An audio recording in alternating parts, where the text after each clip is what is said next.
Hi friends, welcome to mini vlog. நீங்கள் நம்ம channel first time வந்தால் மறக்காமல் நம்ம சேனல் சப்ஸ்கிரைப் பண்ணிக்கோங்க. வீடியோஸ் லைக் பண்ணுங்கள், ஃப்ரெண்ட்ஸ்க்கு ஷேர் பண்ணுங்கள். என்ன லஞ்ச்னு பார்க்கலாம்.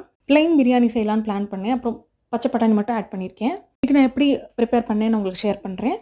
பட்டை, கிராம்பு, சோம்பு, சின்ன வெங்காயம் கொஞ்சம், இஞ்சி, பூண்டு, ஒரே ஒரு தக்காளி, 2-3 மிளகாய் சேர்த்துக்கோங்க. புதினா, கொத்தமல்லி இதெல்லாம் வதக்கி அரைச்சி வச்சுட்டேன். அப்புறம் குக்கரில் ஒரு பே லீஃப், கொஞ்சம் பட்டை, கிராம்பு சேர்த்துருக்கேன். பெரிய வெங்காயம் ஆட் பண்ணி நல்லா வதக்கிட்டேன். அப்புறம் நம்ம வதக்கி அரைச்சி வச்சுருக்க பேஸ்ட் ஆட் பண்ணிக்கணும். அதுலேயே இஞ்சி, பூண்டு எல்லாமே இருக்குது. அப்புறம் பிரியாணிக்கு தேவையான மசாலாஸ் எல்லாம் ஆட் பண்ணிவிட்டு பச்சை பட்டாணி சேர்த்து யூஸ்வலாக நம்ம பிரியாணி ப்ரிப்பேர் பண்ணுற மாதிரி பண்ணியாச்சு.